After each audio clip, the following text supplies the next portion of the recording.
جنات عدن مفتحة لهم الأبواب متكئين فيها يدعون فيها بفاكهة كثيرة وشراب.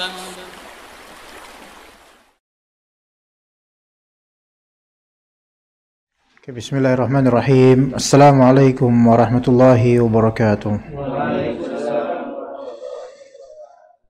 Innal hamdalillah nahmaduhu wa nasta'inuhu wa nastaghfiruh wa na'udzu billahi min shururi anfusina wa sayyiati a'malina may yahdihillahu fala mudilla lahu wa may yudlil fala hadiya lahu. Asyhadu an la ilaha illallah wahdahu la syarika lahu wa asyhadu anna Muhammadan abduhu wa rasuluhu la nabiyya ba'dahu. Amma ba'd, isti'adzah. Ya, kita sekarang akan bahas isti'adzah. Halaman 105. Yaitu meminta perlindungan, memohon perlindungan dan penjagaan dari hal yang dihindari, dari hal yang kita hindari, dari keburukan. Dan isti'adzah itu ada beberapa macam. Ya, disebutkan di sini yang pertama telah kita bahas, yaitu isti'adzah yang memang hanya kepada Allah, dengan adanya sikap di hati, yaitu benar-benar membutuhkan, dengan adanya sikap membutuhkan kepada Allah SWT. Itu yang pertama. Yang kedua, memohon perlindungan kepada Allah tapi dengan tawasul. Tawasul dengan sifatnya,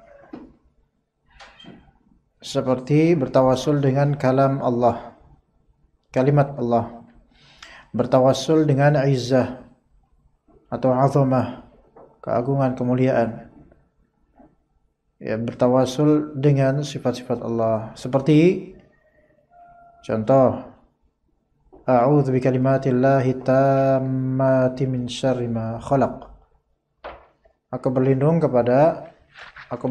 dengan, ya, atau kepada kalimat-kalimat Allah yang sempurna dari kejahatan makhluknya. Dan kalimat Allah itu sifat Allah.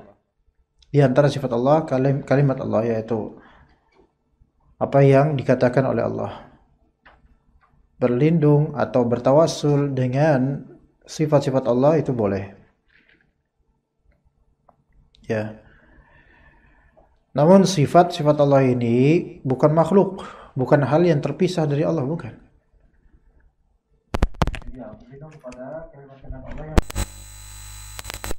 Sifat sempurna di sini dinisbatkan kepada kalimat. Berlindung dari apa? Dari kejahatan makhluknya. Ini doa memang dizikir pagi petang, tapi kalau antum dalam keadaan terjepit atau terpojok dalam mara bahaya, ada di antara makhluk Allah yang berusaha untuk menjahati antum atau berkelakuan buruk pada antum, maka baca doa ini. Hafalkan, baca. Ini pegangan hidup, ikhwan. Ya, kadang kita nih masih muda ya, dinasihati sama orang tua atau orang yang berilmu untuk pegangan hidup, kadang-kadang kita itu merasa enggak segitunya kali gitu. Tapi nanti ketika udah terjadi baru nyaho, kalau bahasa Sundanya. Nyaho, makan sial gitu. Nah, ngerti kan gitu. Kita tuh yang muda-muda kadang-kadang gitu. Ya, dulu kita waktu sekolah mungkin kayak gitu. Guru, ustadz, ya, nyuruh kita untuk hafalin doa ini supaya terhindar dari mara bahaya. Kita ngapalinnya bukan karena supaya terhindar dari mara bahaya, supaya ponten atau nilainya ada gitu. Kita hafalin kayak gitu. Dan itu yang Anda rasakan dulu, dan semua dari kita mungkin seperti itu. Menghafal, men-save maklumat bukan karena kesadaran akan pentingnya ilmu itu kelak, tapi karena ya kepepet, mau kalau nggak dihafal nggak dapat ponten dong. Tapi pada waktunya nanti ternyata guru kita benar, orang tua kita benar. Ini yang dulu dibilang mama saya, gitu. Di situ baru jadi pegangan. Kadang kita harus nyaho dulu, baru nyaho. Gitu. Ya, gitu. Jadi ikhwan, apalin doa ini. Itu kan ada bukunya, atau antum bisa catat atau cari. Ini kalimat, kalau nanti suatu saat antum terpojok, lagi kebingungan karena ada yang nyerang antum, baca ini doa. Baik itu binatang ataupun manusia ataupun jin. Ya. Memang ini doa zikir pagi petang, tapi secara makna ini bisa untuk segala kondisi kesulitan antum disebabkan oleh makhluk lain. Ya. Dan juga sabda beliau, wa a'udzu bi'azamatika an ughtala min tahti. Ini juga termasuk zikir pagi petang. Ini dari Allahumma inni as'aluka al-'afwa wal 'afiyata fid dunya wal akhirah. Allahumma inni as'aluka al-'afwa wal 'afiyata fi dini wa dunyaya wa ahli wa mali.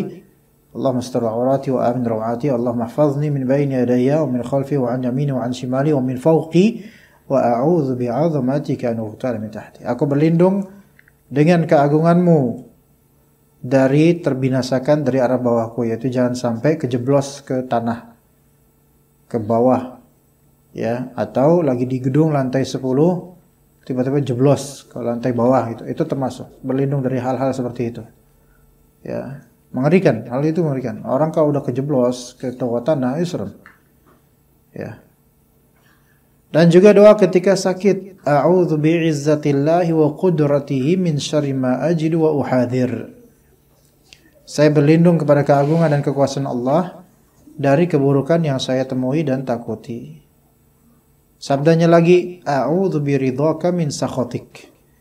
Aku berlindung kepada ridhamu dari kemurkaanmu. Sabda Nabi tatkala turun ayat, qul huwa al-qadiru ala an yab'atha 'alaikum 'adzaban min fawqikum. Katakanlah, dialah Allah yang berkuasa untuk mengirimkan azab kepadamu dari arah atasmu. Maka Rasulullah bersabda, a'udzu biwajhika, ya Allah, saya berlindung kepada wajahmu dari hal-hal yang buruk itu, yaitu azab. Ya. Meminta perlindungan kepada Allah itu penting sekali ya, teman-teman sekalian. Jangan merasa aman dan nyaman dengan kehidupan sekarang sehingga merasa esok hari semua akan seaman dan senyaman sekarang. Kita nggak tahu. Ya, dari sekarang setiap hari kita minta perlindungan kepada Allah Azza wa Jalla dari keburukan-keburukan. Banyak keburukan-keburukan di kehidupan ini yang orang yang ditimpa keburukan itu tidak pernah menyangkanya. Banyak kematian-kematian keluarga yang keluarga besar tidak pernah mengira. Coba antum misalnya ingat siapa yang telah mati dari keluarga antum. Di sebagian dari orang-orang yang mati itu, kemarin harinya sebelum kematian antum nggak pernah nyangka dia akan mati. Sekarang udah bertahun-tahun mereka udah nggak ada di bumi ini, maksudnya nggak ada di dunia ini. Coba lihat. Begitu juga dengan kita. Dan rata-rata manusia itu di hari kematiannya, kemarinnya nggak nyangka hari itu mati. Ya. Atau masalah musibah. Kebanyakan atau rata-rata musibah itu tidak dikenal oleh yang ditimpa. Sebelumnya nggak kenal, kalau saya besok akan ada musibah, nggak kenal musibah. Betapa banyaknya musibah yang datang faja'ah. Yaitu tiba-tiba sebagai peringatan dan hukuman.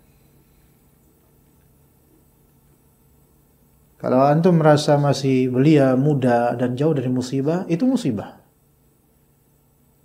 Anak muda yang merasa semua baik-baik aja, udahlah agama nanti aja lah, sekarang tinggal nikmatin hidup, itu musibah.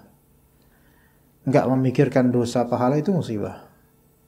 Musibah yang tidak dirasakan banyak orang, padahal itu musibah. Maka hati-hati dengan gejala yang sifatnya dadakan. Makanya sering-sering minta perlindungan pada Allah Azza wa Jalla dari hal-hal itu. Mayoritas manusia tidak siap menghadapi azab Allah. Mayoritas manusia tidak siap menghadapi hukuman Allah. Namun kalau dari awal sudah membekali dengan iman, memohon pada Allah, ketika dilanda musibah dia sudah siap. Iya, karena sudah punya bekal. Iya. Sekarang kalau antum lagi bokek, nggak ada duit, juga sakit-sakitan, tiba-tiba disuruh sama orang tua untuk pulang kampung, bingung. Kalaupun duit ada, ini lagi sakit. Kalaupun lagi sehat, duit nggak ada. Dan sekarang saya udah sakit, duit nggak ada, mau gimana? Jadi undangan tiba-tiba itu banyak manusia tidak siap menemuinya itu. Ya. Kalau undangan itu kematian, lebih banyak lagi yang nggak siap. Gitu. Jadi hati-hati ya. Ya, hidup ini walaupun kita masih belia, tanamkan bahwasanya kewaspadaan itu harus selalu ada. Dan zikir itu harus selalu basah gitu loh, di lisan, di hati, selalu ingat Allah. Walaupun ya kita udah berusaha maksimal, tetap aja kita kayak gini ya. Tapi seenggaknya at least Allah Ta'ala melihat bahwasanya kita udah berusaha. Ya gitu ya kawan. Ya. Kita nggak tahu besok bagaimana, pekan depan siapa teman kita. Banyak orang yang tiba-tiba kena PHK, yang dia itu sudah PW di perusahaannya, tapi tiba-tiba terjadi fitnah, akhirnya kena PHK, selesai, rezekinya terputus dari perusahaan itu. Jadi jangan merasa bahwasanya apa yang antum nikmati sekarang adalah selamanya antum nikmati. Dunia itu adalah kehilangan demi kehilangan setelah mendapatkan. Kalau antum merasa akan selalu punya itu, bukan antum berarti nggak ngerti dunia, nggak ngerti hakikat dunia. Maka berlindunglah kepada Allah Azza wa Jalla dari fitnah. Nah, fitnah tersebut banyak. Kalau di doa sebelum salam, Allahumma inni a'udzubika min fitnatil qabri. Setelah Allahumma inni ala dzikrika wa syukrika wa husni ibadatik, Allahumma inni a'udzubika min adzabil qabri wa min adzab jahannam wa min fitnatil mahya wa min fitnatil masiihid dajjal wa min fitnatil mahya wal mamat wa min fitnatil masiihid dajjal. 4 fitnah yang masif. Pertama, azab apa? Azab neraka. Azab jahannam masif, besar. Fitnah kubur besar, walaupun lebih besar fitnah jahannam. Atau azab kubur itu besar. Nabi SAW mengatakan, aku tidak melihat pemandangan yang lebih buruk daripada, lebih menjijikan daripada pemandangan alam kubur ketika itu azab. Besar. Gak ada manusia yang kuat dengan azab kubur, apalagi azab jahannam. Wa min fitnatil mahya wal mamat. Ujian, musibah, kehidupan dan kematian. Sebagian ulama menafsirkan fitnah kehidupan itu segala ujian di kehidupan kita. Dan fitnah mamat, fitnah kematian, itu bukan fitnah kubur. Fitnah kubur itu fitnah kubur ada lagi. Tapi fitnatul mamat yaitu ujian yang menimpa sebagian orang menjelang wafatnya. Kayak gimana itu, ikhwan? Datang kepadanya saat dia sakaratul maut, syaitan yang kadang-kadang berjubah dengan jubah yang indah dan mengajak calon mayit ini untuk kufur kepada Allah Subhanahu. Itu bisa terjadi, itu fitnatul mamat. Tapi enggak semua orang dibeginiin, ya. Terutama sekali orang-orang yang munafik dan sukaria, ini bahaya. Ya, khawatim amalnya itu hancur gara-gara kena hasutan syaitan sebelum nafasnya berakhir. Dan su'ul khatimah. Walaupun para pelayat dan orang-orang di sekitar ketika menghadiri wafatnya dia, mereka melihat ini husnul khatimah. Maka kita itu nggak bisa memastikan fulan itu husnul atau husnul khatimah. Itu tetap perkara gaib, ikhwan. Tapi kita meminta pada Allah semoga kalau emang tanda-tandanya jelas itu husnul khatimah, semoga dia husnul khatimah. Tapi tetap kegaiban itu nggak bisa kita lacak. Kita nggak ngelihat apa yang dia lihat gitu loh. Saat calon mayit ini. Tuh sampai level ini aja kita minta perlindungan kepada Allah Azza wa Jalla dari fitnatul mahya wa fitnatul mamat wa min fitnatil masihid dajjal. Fitnah dajjal itu fitnah terbesar di alam semesta ini. Tapi itu di akhir zaman. Dan dalam satu riwayat mayoritas yang mudah tertarik mengikuti Dajjal kelak itu kaum Hawa, perempuan. Gitu ya, kawan. Kaum perempuan.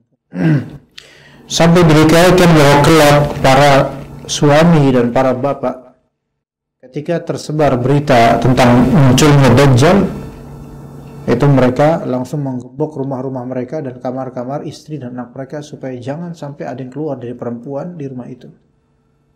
Karena mudahnya mereka terhasut dan terfitnah oleh sihir dan kepiawaian Dajjal dalam mengubah pandangan orang. Kalau sekarang ada perempuan suka ngelihat K-pop Koreaan, itu kan kenapa pada suka perempuan? Kenapa perempuan banyak yang suka Koreaan? Kenapa coba? Apakah karena mereka belajar usul salasa? Karena apa coba? Coba Mas Bro, karena apa? Karena ganteng-ganteng. Putih, cakep, enak dilihat, good looking kan gitu. Coba kalau misalnya artis-artis laki cowok Korea, kalau misalnya itu mereka wajahnya mungkin Zimbabwe lah gitu, atau Uganda, ya. Burkina Faso atau negara-negara Jamaika dan semisalnya. Gitu, misalnya aja. Ya. Kira-kira bakal ngefans gitu? Enggak. Ya. Dulu sekeren-kerennya Mandra Gate, enggak ada yang ngefans sama Mandra. Tapi ngefans dari segi lucunya. Lah kalau Korea si jongkok, codet gitu. Itu kira-kira kenapa banyak AWW yang suka? Karena cakep. Kalau antum bersanding sama jongkok, siapa sih namanya itu? Kim Jong Un siapa lagi tuh? Kayak pernah dengar Kim Jong Un siapa ya? Oh yang rambutnya itu ya? Jangan yang itu di skip aja, itu enggak. Ya antum memang karena mirip sama antum makanya. Kalau dia bersanding sama antum, mungkin beberapa yang suka Korea ini lebih suka si jongkok cobet itu. Cobek. Yang buat ngulek itu loh, apa? Ulekan itu loh. Kan biasanya mama ngulek kan ada jongkoknya tuh. Duduk, nah itu. Pasangan. Nah, kalau misalnya suka dengan orang kafir seperti itu, ya sebenarnya ngapain sih gitu kan? Maka bagaimana dengan Dajjal? Ya, si Jungkook, Soun, Bihun, Miun dan apa-apalah namanya itu, Park Jisung atau siapa? Ya, itu nggak bisa menyihir mata. Cuma menang ganteng itu pun belum tentu murni bisa operasi. Syukur-syukur berhasil, nggak kalau gagal itu antum mungkin nggak suka. Nah, apalagi dengan Dajjal, gitu loh. Dan perempuan itu sekali udah suka, itu berjamaah sukanya. Iya. Nah, Dan kalau udah ngefans, nangis-nangisan mainnya. Masuk ke hati gitu loh. Makanya ditutup ketika itu, mereka dikurung di kamar mereka, di rumah mereka, jangan sampai keluar. Karena mudahnya mereka untuk kepo tentang Dajjal. Padahal Dajjal itu jelek apa cakep? Jelek banget. Matanya picek satu, dan udah yang picek itu juga kayak biji anggur, jelek. Tapi kenapa banyak yang ikut gitu loh? Karena mudahnya orang-orang ini terpedaya. Ya. Ketika Dajjal itu memberikan opsi kepada antum susu atau arak, antum pilih arak. Karena kalau pilih susu, antum jadi pengikutnya, tertipu antum. Loh, tuh, saking penipuannya luar biasa. Makanya disebut Dajjal karena lafal Dajjala itu aslinya khoda'a, menipu. Maka penipu-penipu berkodok agama di zaman sekarang itu disebut Dajjal kecil. Tapi versi kecilnya, versi gedenya ntar keluar. Apakah Dajjal sekarang sudah ada? Sudah ada, ya. Sejak zaman Nabi sudah ada, cuma masih diikat di suatu tempat yang Allah lebih tahu di mana itu, kita nggak tahu. Subhanallah, kuasa Allah. Belum ditemukan sampai sekarang. Ya, tapi Dajjal kecilnya ya banyak bertebaran di mana-mana. Politikus yang jahat, dai-dai yang serakah dan semisalnya, menipu umat, itu ada. Kita disuruh untuk minta perlindungan dari Al-Masih Ad-Dajjal. Bahkan sejak zaman Nabi Nuh, tidaklah para rasul atau para nabi kecuali pasti mengingatkan kaumnya dari fitnah Dajjal. Itu saking besarnya itu fitnah. Sekarang kita berpikir, kalau sekarang kan masih jauh Dajjal keluar gitu loh. 2023 masih ada internet, wifi, Dajjal kayaknya belum keluar deh. Tetap walaupun misalnya menurut kita masih mungkin ribuan tahun atau puluhan tahun atau ratusan tahun lalu dan kita sudah wafat, tetap kita diperintahkan untuk berlindung dari itu semua. Karena ketika kita minta perlindungan dari Dajjal seniornya, maka insya Allah kita juga lebih mudah untuk dilindungi dari Dajjal kecilnya. Nah gitu. Ya. Taib ketiga, memohon perlindungan kepada orang mati atau memohon perlindungan kepada orang hidup yang tidak hadir di hadapannya dan tidak mampu memberikan perlindungan. Ini termasuk syirik. Jadi minta perlindungan kepada orang mati, istighosah sama ahli kubur, orang yang dari kubur. Ya syirik ini jelas. Gaib. Begitu juga dengan minta perlindungan pada orang hidup tapi nggak hadir dan antum nggak ada koneksi sama dia secara kenyataan saat ini. Ya. Kayak gimana? Yang pernah kita sebutkan, antum minta ke bapak antum dengan telepati, ya termasuk. Ini syirik. Nggak nyambung kecuali kalau dengan WhatsApp. Apalagi udah centang 2 dibaca. Nah ini berarti sampai nih hajat kita nih. Apalagi nelpon. Nah itu connected itu.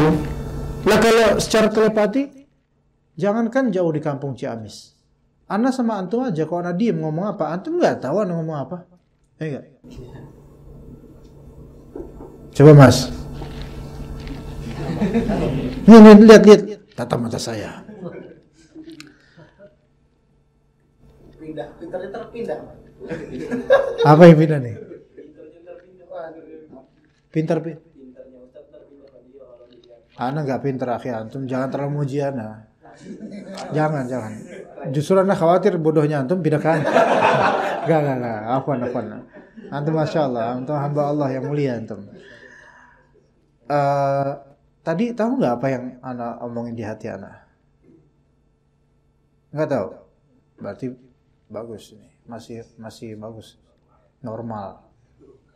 Tadi ana ngomong antum kayak Kim Jong Un, hati ana. Nah, dekat aja kita nggak bisa membaca pikiran orang. Apalagi kalau jauh di kampung bapaknya, ya. Dan orang yang terbiasa seperti itu berarti kan dia terbiasa meminta kepada sesuatu yang gaib selain Allah, dan ini syirik. Ya, ini syirik.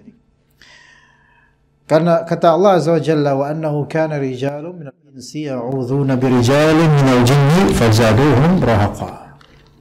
Dan bahwasanya ada beberapa orang laki-laki di antara manusia meminta perlindungan kepada beberapa rijal, beberapa laki-laki dari kalangan jin. Maka itu menambah bagi mereka dosa dan kesalahan. Ini berarti jin itu ada yang rijal, ada yang cowok. Sebagaimana manusia ada yang cowok. Ya. Tapi bisa juga rijal di sini artinya syakhs, sosok, yaitu manusia, sosok individu. Rijal di sini bisa artinya apa? Individu atau sosok. Gak mesti laki-laki gitu loh. Walaupun umumnya rijal jamak dari rajul itu laki-laki artinya. Kalau antum pernah dengar ragil itu dari rajul. Begitu juga ada, kalau antum pernah dengar orang India namanya Rahul, itu rajul. Iya. Gitu. Perempuannya apa? Rajulah. Ya bukan. Perempuannya imro'ah atau mar'ah. Nisa, niswah. Nah, kalau misalnya manusia meminta ya'udzun, meminta perlindungan, ini lebih spesifik daripada pertolongan loh. Berarti minta perlindungan pada jin. Ini syirik besar. Dan bisa mengeluarkan pelakunya dari Islam. Dan fazaduhum rohaqo menunjukkan hal ini akan menambah dosa dan kekacauan, enggak menambah kebaikan. Biasanya nyewa maung. Tuh. Maung putih. Putih bahasa Sundanya apa? Si bodas. Ya. Bodas. Si bodas. Dipanggilnya si bodas. Maung bodas. Lagi itu si bodasnya ngaku muslim. Red lah muslim. Ya.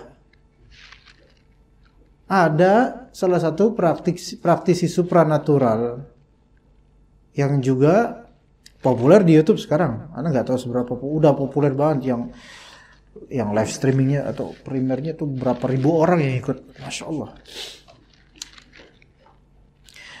Itu punya atau biasa mediumisasi jin yang masuk, yang maung putih itu bodas namanya.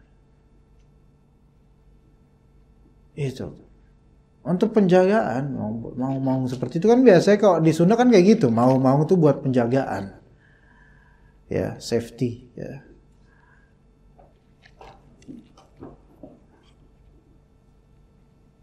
Ada seorang dia dihibahkan sanad wirid untuk pagar gaib. Sok baca ini. Kau baca ini sekian kali, kamu akan dapat perlindungan dengan pagar gaib. Wow. Dia baca tuh. Dibaca, ternyata dia ngelihat ada yang datang. Si bodas datang. Maung putih, black and white. Ya kan? Kalau putih semua ya enggak, ya ini bodas mana nih, keputihan ini mah. Pasti ada hitam-hitamnya kan, biar keren lah. Kalau putih doang kan beruang kutub nanti jadinya. Datang itu, ternyata dia aing yang jagain sia gitu, saya yang jagain. Gitu kan. Dijagain katanya. Efeknya apa? Rumah tangga hancur. Dia hasut sama si bodas. Kemudian tetangga-tetangga itu juga mereka ketakutan. Karena kadang-kadang ngelihat yang aneh-aneh di rumah itu. Tusok si bodas. Antum tuh jangan percaya ikhwan. Jin itu berwujud gini. Itu belum tentu wujud aslinya. Dia ngaku dan menampakkan aing bodas, aing mau, aing macan. Iya. Ya. Belum tentu itu. Kadang-kadang dia bisa berubah loh.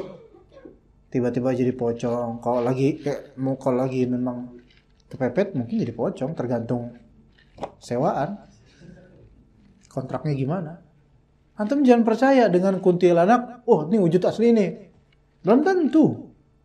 Bisa jadi asli tikus, kita nggak tahu. Jin kayak gitu, jin menipu. Ya. Nah, beberapa orang minta perlindungan bukan kepada Allah, tapi kadang-kadang pakai kalam Allah. Wirid ini itu secara bid'ah, akhirnya datang ya jin, syaitan, karena syaitan menyukai kebid'ahan. Begitu, ikhwan. Ya, hati-hati dengan wiritan-wiritan sampai sekian ribu. Baca ini sekian ribu tanpa nafas, sekali nafas saja. Ya Hayyu Qayyum. Baca Qul Huwallahu Ahad 500 kali sekali nafas. Orang gila aja nggak mau kayak gitu. Ya.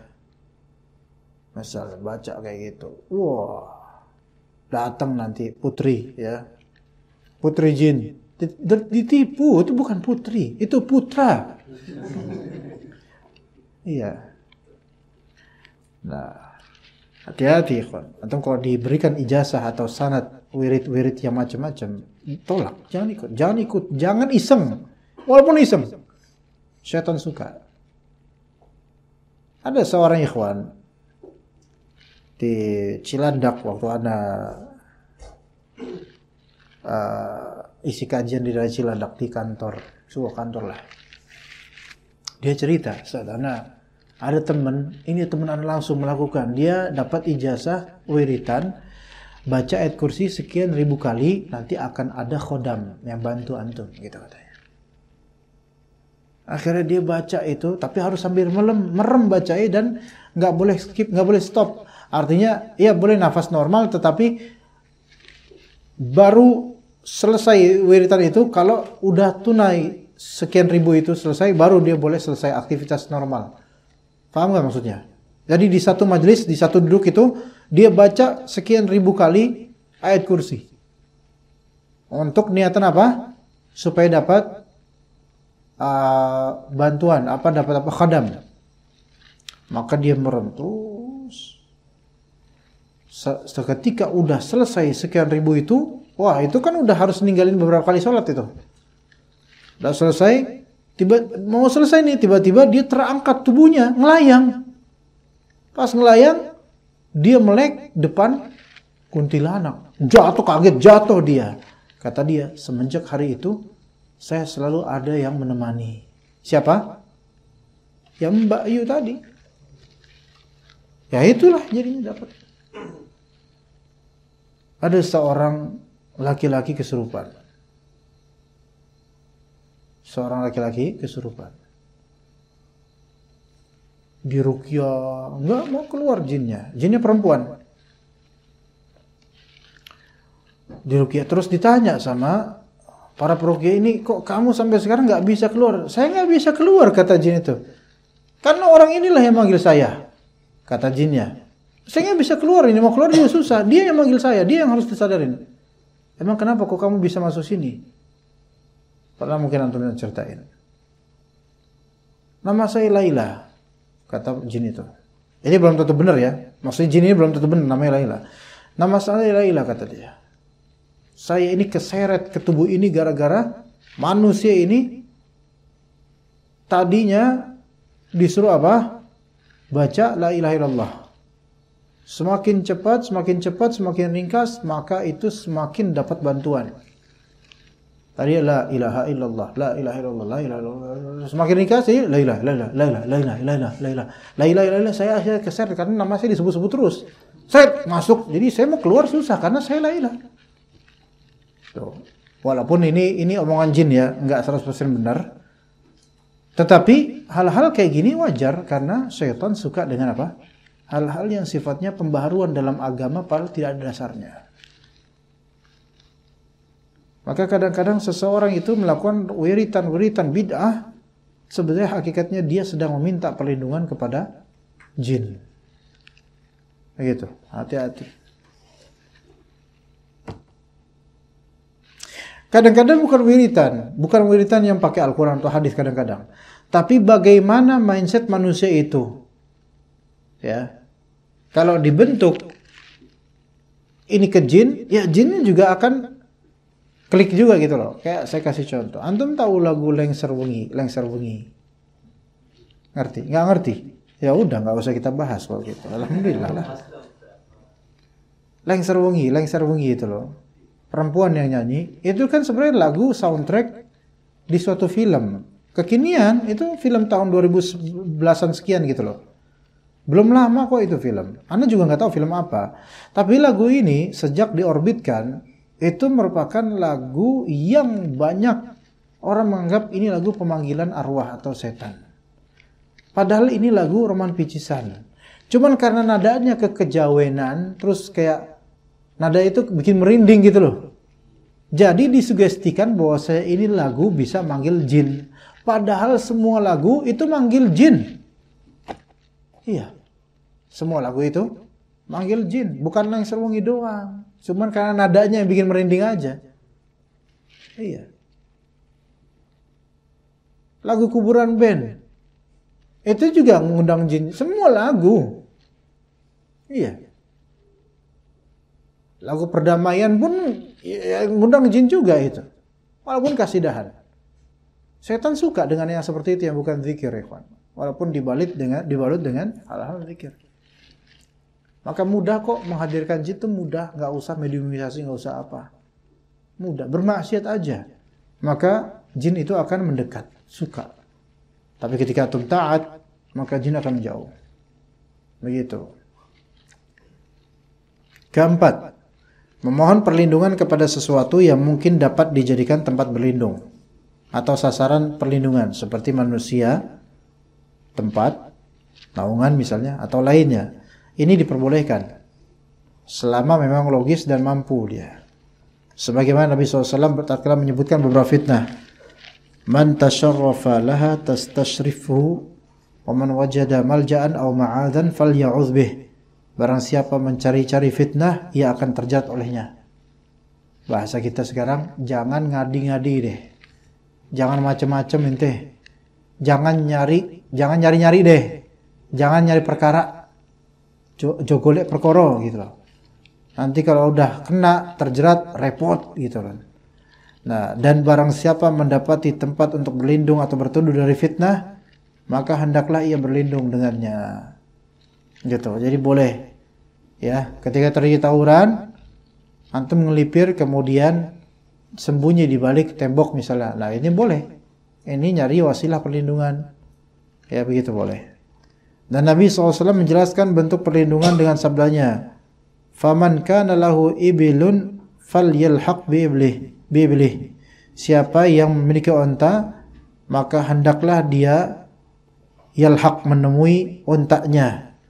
Yaitu di sini apa? Mengurusi ontanya. Enggak, dia temui onta itu untuk berlindung dengan onta tersebut supaya tercover atau bisa kabur dengan onta tersebut. Kendaraan ya. Dalam Sahih Muslim disebutkan dari Jabir bahwa seorang wanita dari Bani Makhzum melakukan pencurian. Lalu dihadapkan kepada Nabi SAW dan kemudian wanita ini meminta perlindungan kepada Ummu Salamah. Dalam Sahih Muslim juga dari Ummu Salamah Nabi bersabda, "Yu'awwidhu 'aidun bil baiti fayub'atsu ilaihi ba'ats." Ada orang berlindung kepada Ka'bah, lalu dikirimlah suatu utusan padanya. Taib di sini meminta perlindungan yang apa? Tidak benar. Kenapa? Karena dia zalim, mencuri. Terus cari perlindungan supaya enggak kena hukuman, maka ini enggak boleh. Ya. Jadi mencari perlindungan kepada manusia dalam hal yang wajar dan boleh itu enggak masalah. Tapi kalau mencari perlindungan kepada manusia untuk selamat dari hukuman yang layak dan harus, ya maka ini enggak boleh. Jika seseorang minta perlindungan dari kejahatan orang zalim, maka kita wajib melindunginya sebatas kemampuan yang kita miliki. Akan tetapi jika dia minta perlindungan untuk tujuan melakukan kemungkaran atau melarikan diri dari menunaikan kewajibannya, maka haram bagi kita melindungi orang ini. Ya. Loh, sudah selesai. Ikhwas, ada pertanyaan nggak, ikhwan? Kita kasih sesi tanya jawab bebas, mau tentang apa ya, tafadhal. Istighatsah ini ada banyak yang harus dibahas nanti. Tafadhal. Mas, siapa namanya? Antum namanya siapa, Syekh? Anu lupa. Pak Imam. Ayo, biasanya antum ada pertanyaan. Kalau nggak ada diadain aja. Ini mah nanya kabar anak kayak gitu. Alhamdulillah, masya Allah. Antum gimana kabarnya? Masya Allah. Nah, ya udah gitu aja. Ada soal ikhwan? Apa aja? Tahu, fadhal, silakan. Kalau nggak ada, kita diam 15 menit. Yang ummahat, akhwat, ada pertanyaan tidak?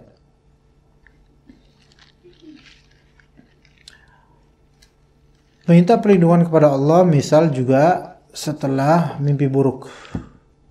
Ya. Gimana treatment seorang muslim ketika dia bermimpi buruk? Dia baiknya dianjurkan beberapa step. Pertama, dia berlindung kepada Allah dari syaitan dengan mengatakan a'udzubillahi minasyaitonir rajim, atau bisa juga dengan a'udzubillahi min syarri ma ara atau min syarri ma ra'ait, atau bagi bahasa juga boleh bahasa Indonesia, saya berlindung kepada Allah dari buruknya apa yang saya lihat tadi. Ya, ini mimpi buruk ya. Mimpi dari syaitan itu ada berapa hal. Mimpi buruk, ketemu jin, dipenggal atau sadis dan seterusnya, itu syaitan semua itu. Ya. Yang kedua, mimpi indah berupa mimpi basah. Itu semua dari syaitan. Oke? Ya. Jadi kalau antum mimpi basah, ini dari syaitan. Bahagianya ya pas mimpinya. Tapi ini dari syaitan. Nah, kalau mimpi buruk, tadi baca wiritan tadi, ta'awudz ya. Kemudian sebelah kiri ludahi kecil tuh. Gitu 3 kali. Kemudian bergeser atau beralih arah tidur. Kalau pas mimpi buruk, arah kanan, bangun maka ganti ke arah kiri. Ke arah kiri ya. Kalau misalnya tadi pas mimpi buruk lagi ke arah kiri, bangun geser ke arah kanan. Kalau celentang terus habis itu mimpi buruk, ke arah mana? Ke arah kanan. Ya. Gitu. Ya. Nah, kalau memang masih aja mimpi buruk, udah itu masih aja mimpi buruk, maka antum silakan bangun dan sholat kalau bisa. Ya. Sholat. Gitu. Dan step terakhir, jangan ceritakan ke siapapun. Karena itu permainan syaitan. Jadi bertawudz dan berlindung kepada Allah dari mimpi buruk, dari hal yang buruk tadi. Jangan cerita siapapun. Kepala ngelinding lah dan seterusnya. Ya. Dan memang sebaiknya ketika antum tuh melihat penampakan-penampakan yang jelek-jelek, walaupun mimpi ataupun bukan mimpi, sebaiknya jangan kisahkan ke orang kalau emang gak ada manfaatnya. Gak usah ngapain. Apalagi kalau bikin warga takut. Tahu nggak? Saya di situ tuh ngeliat ini loh. Tadi waktu tadi tuh saya lihat kepala ngeglinding. Ya. Dan itu rata-rata itu ya ini permainan sihir syaitan di mata orang. Ya. Ada pernah kasus suatu pesantren Pondok Putri itu pada kesurupan, beberapa akhwat kesurupan. Ana nggak melihat wajah mereka pakai cadar. Suatu malam mereka kesurupan dan pembina pesantren minta ana untuk tolong kontak mereka dengan telepon. Kan ada musyrifnya juga atau musyrifah. Oke. Ana tanya mereka, kalian tuh lihat apa? Wow, ya banyak yang hal dilihat. Yang kesurupan tadi kesurupan udah pulih. Terus mereka bisa melihat hal-hal yang aneh-aneh. Pasangan telepon itu ya di ruangan yang di belakangnya itu ada pintu juga. pintu ke kamar, yang kamar itu kosong selalu. Kan gini. Tapi mereka wajahnya nggak ada di telepon itu. Paham nggak maksudnya? Jadi nggak, bukan dimatiin. Mereka nggak menampakkan di depan kamera mereka, paham nggak maksudnya? Akhwat-akhwat itu gitu loh. Jadi Anda cuma melihat apa gitu, melihat mungkin apa gitu. Tapi mereka ngelihat Anda gitu loh. Bisa kan kayak gitu? Bisa lah. Jadi kayak gini nih. Ini kamera ke sini, ini akhwatnya misalnya, jadi beberapa akhwat, bukan cuma satu. Afwan Ustaz, itu di belakang Ustaz apa gitu, di belakang Ustaz itu ada orang hitam. Wah, ada tembok katanya. Jangan tembok kayak gini, tembok gitu. Nah, itu keluar dari pintu ini yang ada pintu itu, ya pintu kamar kosong tadi. Nggak ada orang di situ, Neng, nggak ada orang. Itu serem banget itu, ya, gitu kan? Anda merinding nggak kira-kira? Nggak merinding lah orang. Ya setannya juga iseng, setannya harusnya merinding gitu kan. Nah kemudian, iya, saat itu keluar lagi, saat nggak ada, Utun nggak ada. Ya udah, sekarang saya buktikan ya bahwasannya mereka itu menipu mata kalian. Saya buktikan ya. Bahwa saya ini semua tuh sebenarnya sugesti, ya, dan mereka itu bisa mengubah-ubah pandangan mata kita sesuai sugesti yang ada di pandangan anti kalian. Coba bentuknya gimana yang kalian lihat, jelek Ustaz, hitam dan seterusnya. Ana gak tersinggung sebenarnya apa saya yang dimaksud ya, tapi saya coklat perasaan gak hitam. Nah, ya udah. Nih ya, saya hadapin nih pintu nih yang tadi. Pintunya kan ketutup dari tadi itu. Jadi nembus gitu loh. Mereka keluar, jin yang keluar kan nembus gitu. Ini dekat, ini pintunya. Anda nggak takut apa-apa karena nggak ngelihat kan lebih enak kan. Jadi feel free gitu. Nih sok lihatnya. Nanti kamu keluar lagi, kamu harus pakai peci dan pakai baju koko. Anda suruh gitu tuh jinnya. Keluar pokoknya harus pakai peci. Awas kamu kalau nggak keluar. Anda nggak melihara jin, tapi Anda suruh gitu aja. Lihat ya, Dek, ya. Kalian lihat nanti ini bakal pakai peci, bakal pakai baju koko. Ayo sok keluar. Ada kelihatan nggak ada yang keluar nggak? Anda kan nggak tahu ada yang keluar apa nggak tahu. Ya itu saat ada saat. Gimana kalian lihatnya setannya? Loh itu pakai peci apa baju koko? Nah itu dia. Beneran kan kalian gitu? Iya, Ustaz, kok bisa ya? Ya ganti dress. Ganti baju lah setannya. Karena nggak tahu kokonya dari mana. Jangan-jangan punya anak, tapi nggak ada di situ. Anda nggak ngelihat. Ini jinnya di depan, maksudnya di dekat Anda. Sok lihat deh. Udah kelihatan. Kok bisa ya pakai baju koko ya? Itulah pelajarannya kayak gitu. Kalian ketika melihat hal-hal itu, keindigoan kalian, itu sebenarnya permainan mereka. Kalau kalian sugestikan bahwa itu bukan, itu bisa berubah wujudnya, ya dia akan mengikuti sugesti anti. Bahkan boleh jadi sebenarnya mereka tuh nggak ada di sini. Melainkan itulah setan-setan yang ada di pikiran kalian. Bisa jadi gitu. Sebenarnya nggak ada ini yang keluar dari pintu ini, nggak ada. Setan yang mempermainkan pikiran kalian. Gitu. Jadi anak-anak indigo tuh banyak dari mereka sebenarnya itu penampakan itu nggak ada wujudnya, di situ nggak ada apa-apa. Cuman pikiran mereka tuh ditampakin gitu, plek gitu. Tuh ada itu tuh di situ tuh. Apaan? Ada pocong di pohon pisang. Masa sih mana? Oh iya ya. Nah, karena ikut sugesti. Yang indigo A bilang itu ada pocong di dekat pohon pisang. Yang indigo bilang enggak. Itu ada pohon pisang di dekat pocong. Udah baik ya.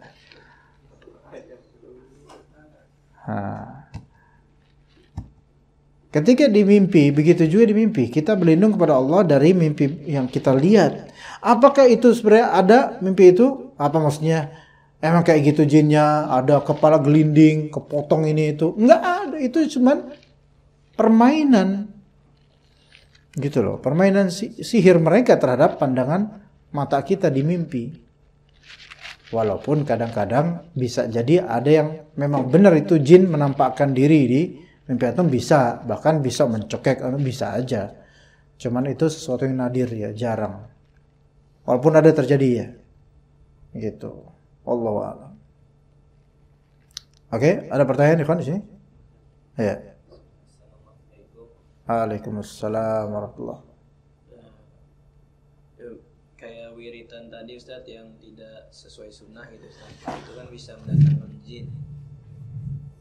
Nah, untuk ininya bagaimana Ustaz ya?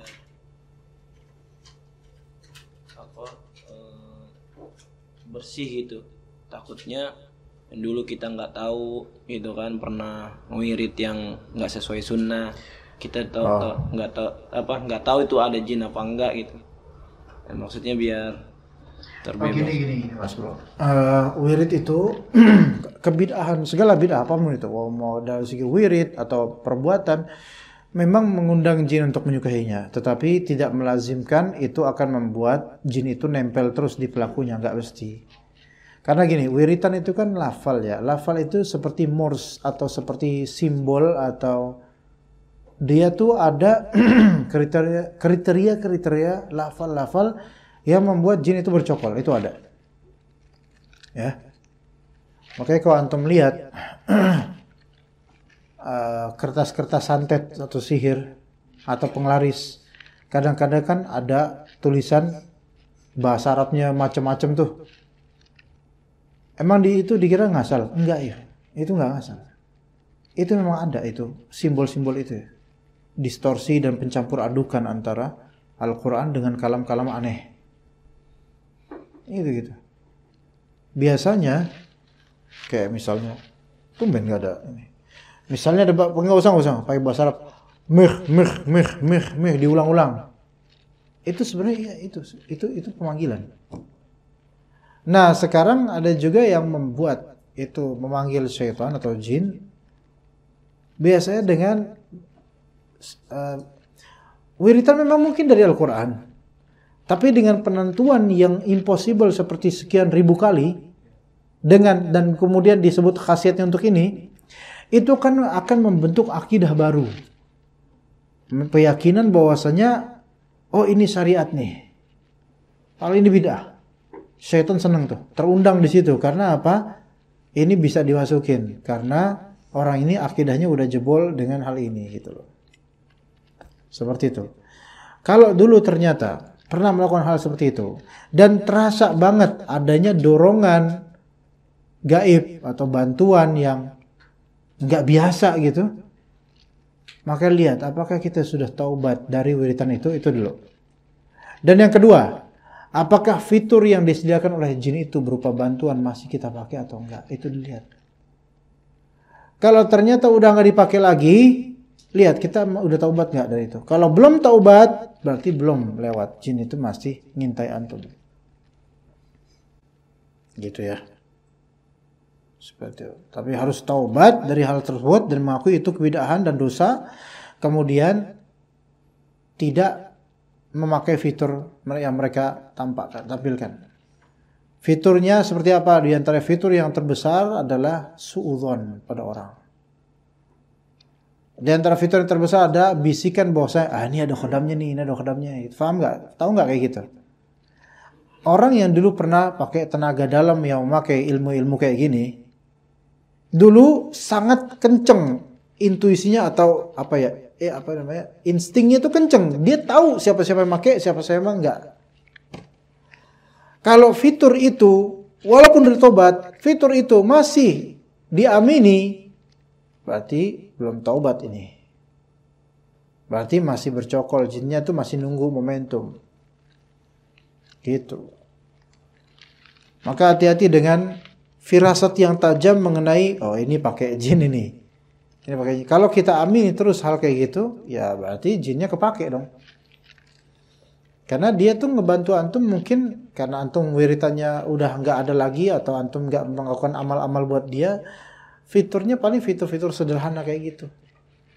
Ya, nggak bisa ditambah topping-topping lainnya gitu. Gitu. Iya, Mesa Ceres. Iya. Gitu. Jadi pembersihan itu harus Namun orang yang pernah melakukan butuh waktu lama untuk pembersihan. Apalagi kalau levelnya udah level dukun. Itu setan nggak serta-merta langsung hilang gitu aja.